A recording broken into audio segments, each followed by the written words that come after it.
Hello friends, Allu Arjun గారి పుష్ప 2 గురించి వార్తలు. మీరు చూసిన తంబనేలు కరెక్టే. 2 తెలుగు రాష్ట్రాల్లో కలిపి అంత కలెక్షన్లు వస్తే కానీ సినిమా సేఫ్ అవ్వదంట. నిజంగా వస్తుందంటారా లేదా కామెంట్ చేయండి. ఒకసారి చూద్దాము ఫుల్ డీటెయిల్లోకి వెళ్తే. ఆంధ్రలో 90 కోట్ల మేరకు, అంటే ఇది మనకు ఉన్న అన్అఫిషియల్ లెక్కలు అన్నమాట. ఇది ఆంధ్రాలో 90 కోట్ల మేరకు అమ్మారట, బిజినెస్ చేయాలంట. నైజాంలో 100 కోట్లు, అంటే నైజాం అంటే తెలంగాణ.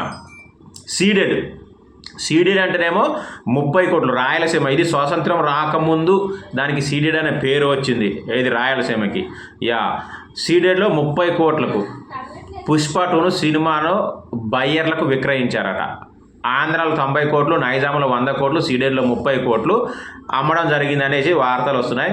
అయితే 18% జీఎస్టీలు, థియేటర్ రెంట్లు, డిస్ట్రిబ్యూషన్ ఖర్చులు, అలాగే 20% కమిషన్ అన్నీ తీసేయగా 220 కోట్ల రూపాయలు రావాల్సి ఉంటుందంట. అంటే ఓవరాల్గా అన్ని ఖర్చులు అంతా పోగా 220 కోట్ల రూపాయలు వస్తే కానీ అందరూ సేఫ్. ఏది కొన్నోళ్ళు వీళ్ళంతా. మరి 220 కోట్ల రూపాయలు రావాలంటే ఓవరాల్గా కలెక్ట్ చేయాల్సింది, అంటే మీరు ఇవ్వాల్సింది, అంటే మనం టికెట్లు పెట్టి చూడాల్సింది ఎంత అంటే మనం 450 కోట్ల రూపాయలు మనం ఖర్చు చేయాలి. 2 తెలుగు రాష్ట్రాలు, ఓన్లీ తెలుగు రాష్ట్రాలు ఉన్న వాళ్ళ వరకే ఇది. తెలుగు వాళ్ళు వేరే దగ్గర, వేరే స్టేట్లో, వేరే కంట్రీలో ఉంటే అది వేరు.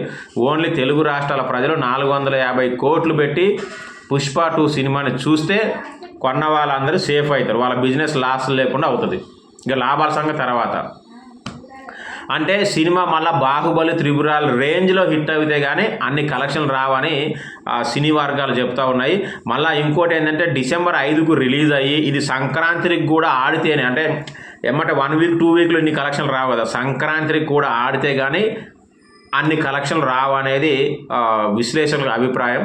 మరి మీరేమనుకుంటున్నారు? 450 కోట్లు కలెక్ట్ చేస్తుంది తెలుగు రాష్ట్రాలు అనుకుంటున్నారా లేదా? దాంట్లో నాదైతే ఒక 400 కూడా ఉంటుందో లేదో మీది ఎంత ఉంటుందో కామెంట్ చేయండి. ఎంత పెట్టి ఆ సినిమా చూస్తారో. సో ఇది ఓవరాల్గా పుష్ప 2 గురించి ఉన్న ప్రస్తుతం అప్డేట్. ఎందుకంటే పుష్ప 2 చాలా క్రేజీ సినిమా కాబట్టి చాలా న్యూస్ వస్తుంటాయి. అవి వచ్చినప్పుడు ఖచ్చితంగా అప్డేట్ చేస్తూ ఉంటాను. Thank you, bye.